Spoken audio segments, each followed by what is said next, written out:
Thanom Kitachon appointed the Prime Minister of Thailand.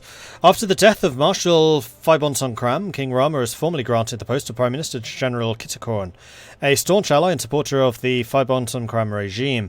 Upon being sworn into office, Kitikachon pledged to continue the path outlined by his predecessor and threatens his national honour will be protected at any and all costs. With its brazen and fierce rhetoric, the Kitikachon government has emboldened elements of Thai nationalism inherited from the previous administration.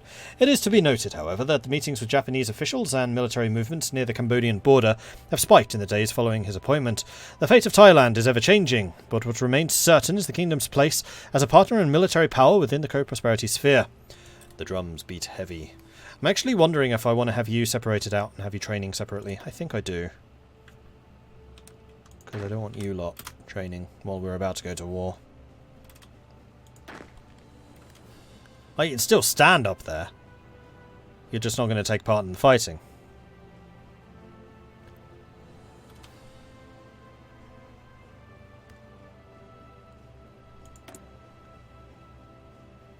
Oh yeah, we have no APC template, but that's okay. And then I think once we got the T64, I'll actually research better APCs.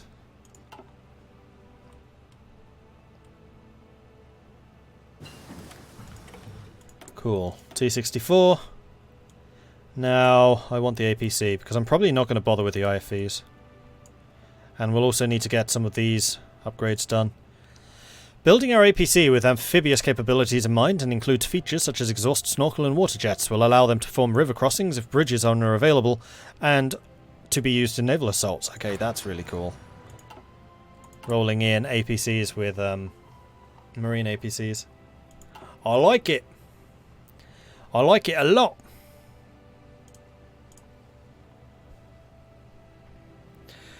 Witty, thank you very much for the 4-month resubscription. Very much appreciate that. Oh, that was the need more tanks in the division, which we still can't do. And Valcutta wants me to drink some tea. That I can do.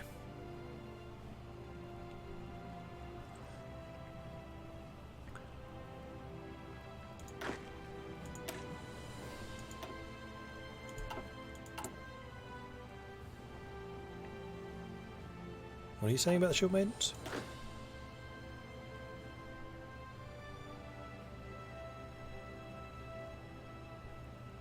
Shield Maidens have 3 elite infantry. Oh! Oh!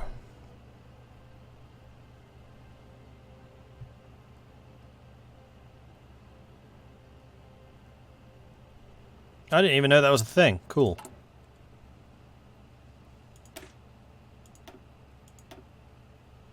There they are, elite infantry. Those are also very close to each other. Cool. Would totally have missed that. Thank you.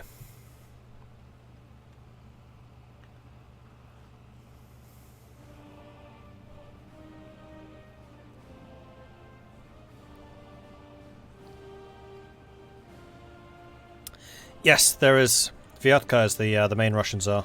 These guys. Under Vladimir III.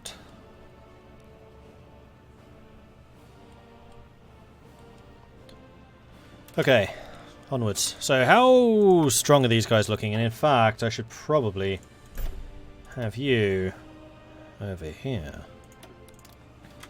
You're spying on the wrong people. Too late.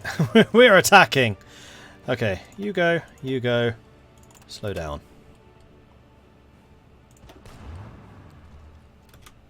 So the main battle tanks are crushing our enemies.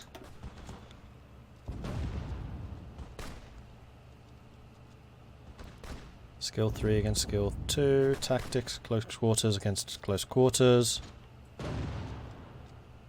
And their organization is just disappearing. And they can't pierce my armor.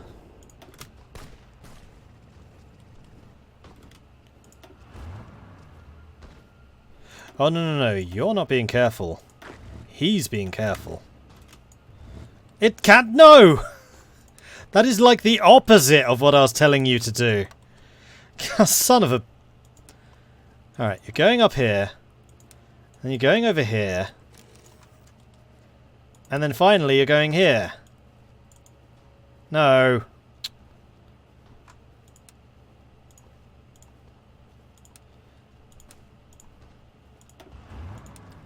All of that work I did trying to plan this, and they're just like, oh yeah, we're going south. In what part of the plan was it to go south? Boris?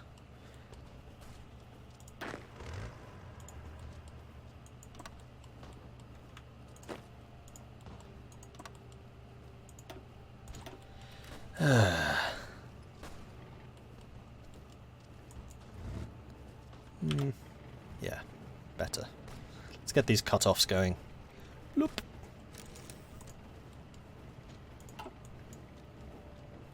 Oh, shoot. Alright, I'm just going to move you myself.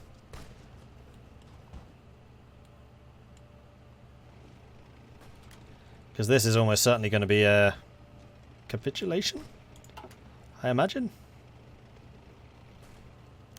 There it is. Krasnoyarsk railway junction captured. Crashing through the forested mountain surrounding the city, our men have overrun the city of Krasnoyarsk, and with it we have taken the widely discussed Krasnoyarsk railway junction. The tall and mighty station building stretched across the urban space and dominated our soldiers' view. It was a logistical fortress staffed with bulky metal trains resting on the platforms. With the crucial junction of the Trans-Siberian Railway now under our control, we can now more vastly improve our logistical abilities in performing the Herculean task of reuniting Russia. Piling heaps of ammunition caches and supply crates onto the trains, we can deliver these resources to our front lines far more effectively, as well as increase the speed in which communications can be delivered. Our grasp on the Krasnoyarsk railway junction will stretch our influence across Siberia, and is a step towards extending our power to reunite Russia. Excellent. Is that enough? 100%. These guys are moving, but that's not going to be relevant. So I'm also going to tell you lot, stop. Don't need to lose any more troops. Doesn't matter that they're cut off, because, boom. Andreev mutiny has ended as it began. And we are now in control of Krasnoyarsk. With its 4 factories. Man, we have 13. Oh no, that's unlocked slots. We have 5, 6, 7, 8. And a couple of off maps, apparently.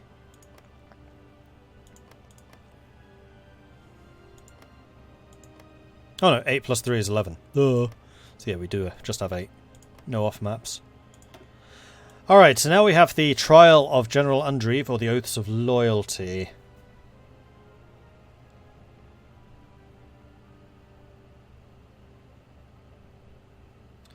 Interesting. So do we want to extract the Oaths of Loyalty then do the trial, or do we want to do the trial and then extract the Oaths of Loyalty?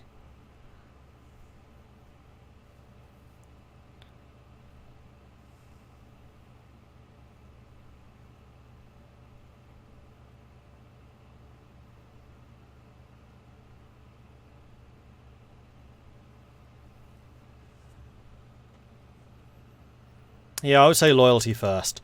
Despite being on the losing side of the recent conflict, several officers that used to serve General Andreev have arrived at His Majesty's court over the past few weeks. His Highness has made it clear that he is willing to show more mercy to them than he did with their treacherous general. As such, the Tsar has commanded that the army immediately set about integrating these new generals into the army. The sooner the better. After these talented new officers have been combined with our own, we'll certainly be much more prepared for the inevitable conflicts of the future. And we have some decisions. One of which is almost certainly integrate Krasnoyarsk. And that is apparently going to get cheaper once we've done this one. Decreases coring time. Oh, because it reduces for 70 days. That'll probably reduce it from 70 days to something else. We can wait. It's fine.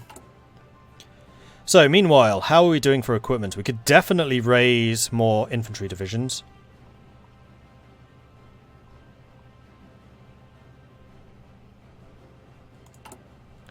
And I like the idea of that.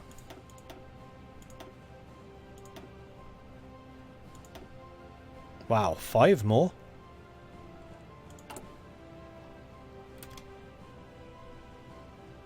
We have the equipment for this?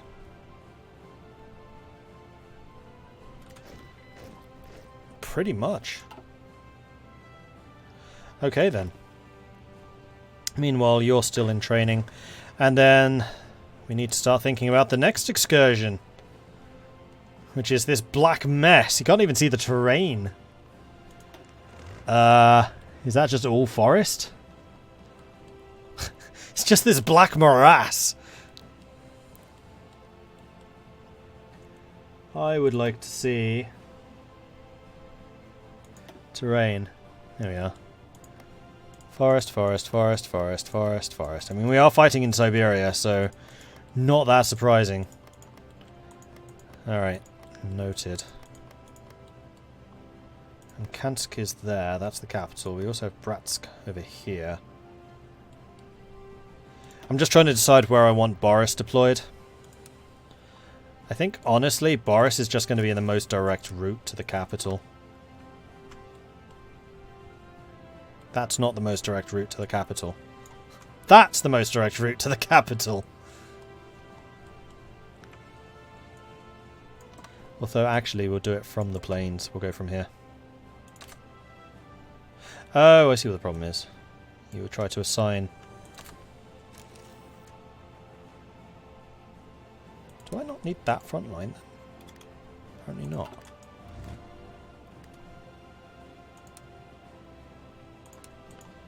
How is this working?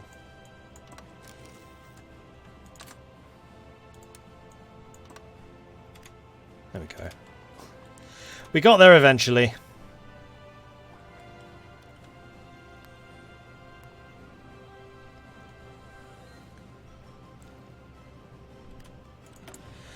Alright, so we have 122 political power to spend. We could get another point of infrastructure.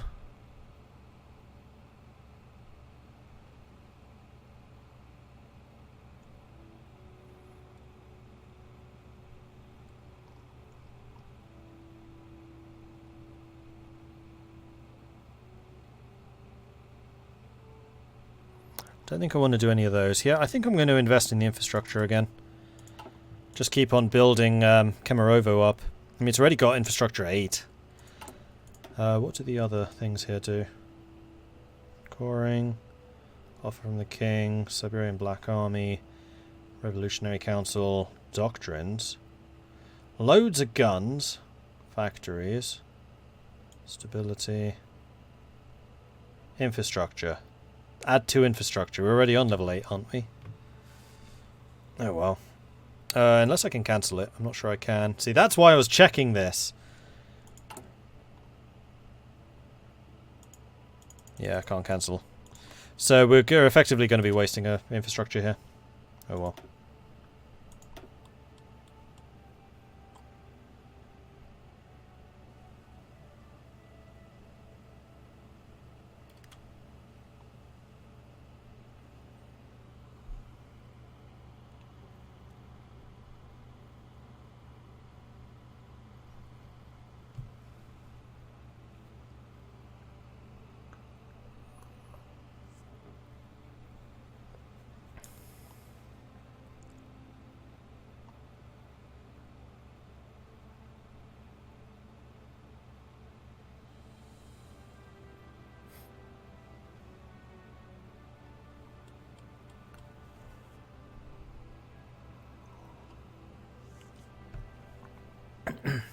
Yeah, that's a good point.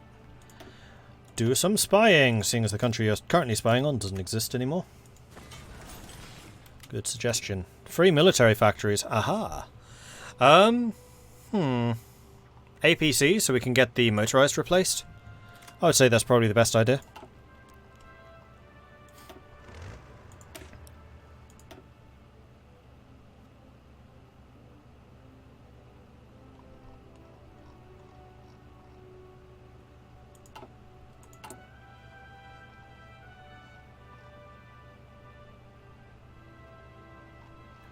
Still short on support equipment. Are there any resources around here?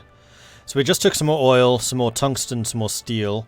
Next door there's a ton of oil, tungsten and steel. Yeah, there's loads of oil here.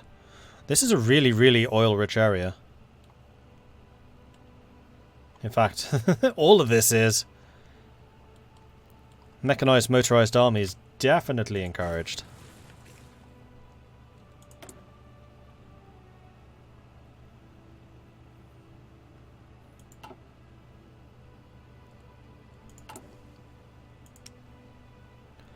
And we could start thinking about aircraft, though I'm still not convinced that we have the industry for it yet. Oh, besides, we don't have rubber, or nor do we have aluminium. So, never mind.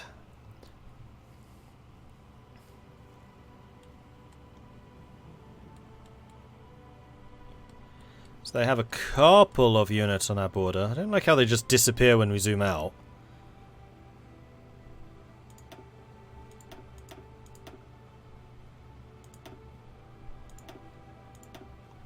I think I was doing that. Okay, interesting. I accidentally selected this. Oaths of Loyalty. Done. So next up, we are going to get the trial of General Undrieve. Following our recent triumphant victory over Krasnoyarsk, their leader, General Undrieve, now stands before the mercy of King Rurik, the man who abandoned him at his lowest. Undrieve's great betrayal has affected Rurik greatly. The drinking, the smoking, the humiliation and the guilt. All of these habits and feelings appeared to have passed after that fateful evening of his transformation, but the betrayal never left. And now that the king has reunited with his bitter rival, he will finally put Undrieve on trial for his treason. All that remains is to administer a suitable punishment. One severe enough that no one will ever again think to forsake his majesty ever a blood eagle. It's going to be a blood eagle.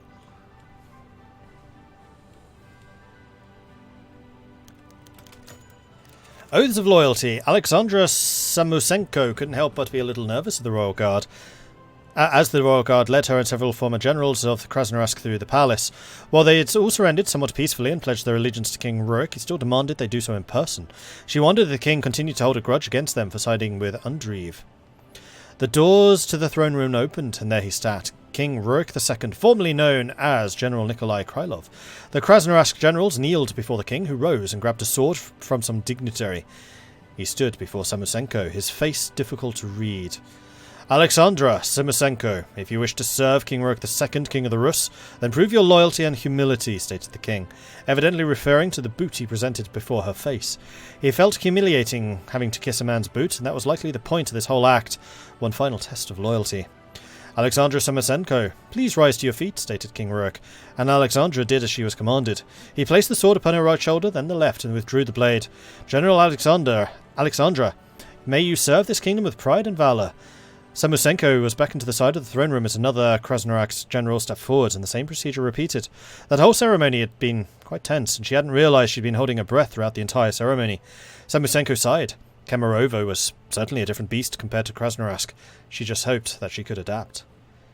We will offer amnesty to Krasnoyarsk's officers in exchange for oaths of loyalty. But did we get any? Yep, Alexandra Samusenko. Media personality, Panzer leader, winter specialist, winter expert.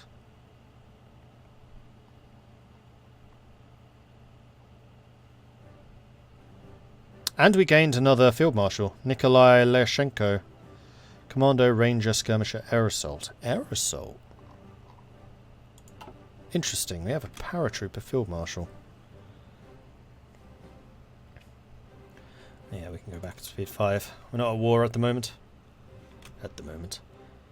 Oh, garrisons. Yeah, that's a thing I need to do.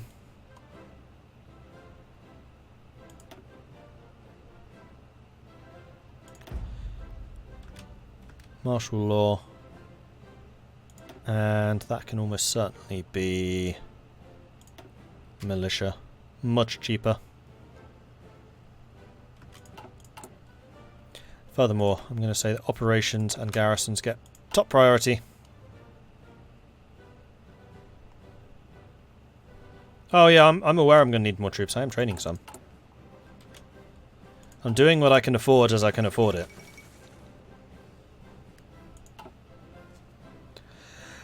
Tagaki, elected Prime Minister of Japan. An unlikely victor, Tsuchi Tagaki has risen to the top following power struggles in the wake of Hiroya Inno's resignation. Campaigning on a promise of liberalization, the Admiral has made himself plenty of friends amongst the public, but also plenty of enemies, notably the Imperial Japanese Army. Of particular note in his crusade against corruption within the Japanese political system, what he calls a tumor upon the empire, and a betrayal of the Kokutai. Alongside this, Tagaki is a strong proponent for technocracy as a means for securing the advancement of the state. However, the Admiral's public support is noticeably shaky. Uniting progressive student activists in the Imperial Japanese Navy seems as though the Admiral is begging for political suicide. Only time will tell if the liberals within the Taisai Yozunkai are able to stand up to the scrutiny.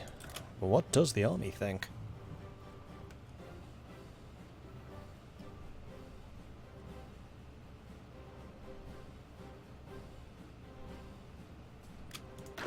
How's the training coming along?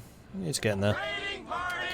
Shenri! Thank you very much for the raid. Welcome to Shenri's viewers. Hello, hello, hello, hello. Oh, Shen, you're going to love this mod. I'm just going to say it now. I haven't seen you playing it yet, so I don't know if you have. But you definitely need to check this mod out, because it is fantastic. And you definitely would get a kick of it, I think. What mod? This is the New Order. The End of Europe. I think that's what it's called. Let me just double check the proper naming. Yeah, the New Order, Last Days of Europe. And the link is right there. Basically, for those of you just joining us right now, the premise here is this is basically another version of Kaiserreich. Except that the premise is what would have happened if Germany had won the Second World War. You will notice the date up here right now is 1963. And the world looks rather different, particularly up in Russia. So in this, Hitler is still alive. He still rules over Germany. The Soviet Union has completely imploded, and there are a bunch of successor states that have arisen, of which we are playing as Kemerovo, which started as this tiny little slither of land. What Kemerovo is this chap. He was a Soviet general who lost battle after battle after battle after battle after battle after battle after battle, and eventually his mind just shattered. And he now styles himself as King Rurik II, and is basically trying to restore the Viking Rus to Russia. So we've got a weird combination of communism, New Norse ideas, and being very Russian. It's kind of cool, and there are loads and loads of different factions all around which have very similar, very different focuses. We're definitely the bonkers one in the room. But there's a lot of stuff going on. So Russia, as you can see, is completely imploded. Germany still controls the majority of Europe. Basically, everything in Europe is now under Germany's control, with the exception of the Iberian Union. Spain and Portugal managed to remain independent of Germany, and were still under Franco's control until like half a year ago, and then Salazar just took over. The United States still exists. They are still the last beacon of democracy. However, they are having their very own problems, because obviously they lost the war in this timeline, they didn't win it. Germany invented the nuke. That was one of the main reasons why they were able to win the war. So Germany, Japan, and the USA are the three superpowers. And then there are a couple of minor powers, for example, the Italian Empire, who control massive swathes of Africa, and most importantly, for the 1960s, the Middle East. Italy controls the oil. The other thing you'll notice is that Italy has changed a little bit in terms of shape. And that is because they built a dam across Gibraltar and tried to drain the Mediterranean. And one of the results of this is the Adriatic basically dried up. And there is now a giant pond in the middle of the Congo, which is where they basically tried to dump the water. That catastrophically failed. I don't know much about why. That's going to have to be something to do with the Iberian campaign. Many of the countries in the game have 10-year focuses, so they can go up to 10 years of game time, although the tech tree itself will actually last all the way up to the 1990s. But the mods, the devs are planning to release like 10-year scenarios, and this is the earliest scenario. Japan is the other superpower. They still control large parts of Southeast Asia, China. However, they're starting to have problems within Japan and within their empire that they've basically massively overextended, and they're beginning to get lots of civil strife. Japan also just had a massive economic crash, which is one of the first like major crises affecting the game. The other thing which I really like about this is it plays very much like a choose-your-own-adventure. So the Kemerovo focus tree started as just this. That's it. However, depending on your choices going through the focus tree and depending on the events and decisions you make, you then unlock new focuses, which basically appear after that. So we've been siding with Princess Lydia, so there are 3 children of King Rurik. Prince Yuri, who's a trade unionist, effectively. He's a bit of a liberal, bit more caring about the people, that type of thing. A reformer would be a better way of saying it. Then we have Princess Lydia, who is very much an authoritarian. She is a militarist. She believes in a strong army, and that is the path we have taken. So now the next one, where we can get things like Raise the Shield Maidens, it's Lydia starting to assemble a bit more of a power block, and we are moving down that. We're starting to get a little bit more aggressive towards some of our neighbours. That's all done through the focus tree. So we've just killed one of our former allies who betrayed us during like the big Soviet war thing. So we just took him out. We are about to handle his trial, and then we're going to go after this big black blob, who are basically radical anarchists. So yeah, that is going to be the next stage for us, and there's loads of stuff going on. Loads and loads. I don't want to spoil too much, because you definitely should check this out. It is pretty good, and just like the level of quality and the level of writing in this is, it's good. It's very, very good, like Kaiser Reich level. I would now say that this is added to the great triumvirate of Hotzwein mods. So we've got Kaiser Reich, Old World Blues, Road to 56, and now I'd say New Order. It is that good.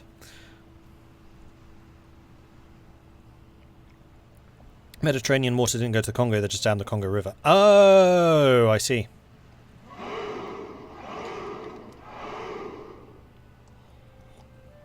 And then also, because this is the 1960s, it is the Cold War. The big number up here is the DEFCON. So the lower that goes, the more likely the world is to end. And if that ever hits 1, game over. Nuclear war. Literal game over, because the world just blows up. At the moment, the game starts with the 3 nuclear powers, the United States, Germany and Japan, and there is now a 4th nuclear power, which, if you're just joining us, I'm not going to say who it is, because that's part of the surprise and part of the excitement of learning what happens. So yeah, highly recommend it. Highly recommend it. What is Kaiser Reich? So Kaiser Reich is what would have happened if Germany had won the First World War, as opposed to this being what would have happened if Germany won the Second. So Kaiser Reich is the Second World War, but with a very powerful Germany. And things like Hitler never rose to power because he didn't need to. There was no feelings of revanchism. Germany took control of a bunch of Britain and France's colonies. Syndicalism, or socialism, or communism, have risen quite radically in France and Britain. The British aristocracy is now in exile in Canada, trying to retake Britain. The French aristocracy and rulers are now in exile in Africa, trying to retake France, and stuff like that. Kaiser Reich is another of these like massive, massive games. But this is really, really good so far. Cy Morris, Stanley Jetzer, One Phantom, Insane Moo, and Zophista, thank you very much for the follows. Welcome to the channel. And Silver Knight, I am so sorry I missed your bits earlier. Just a token of appreciation for this fine content, and kudos to the devs. This mod looks amazing, and is playing amazing. Like, I am super impressed by this.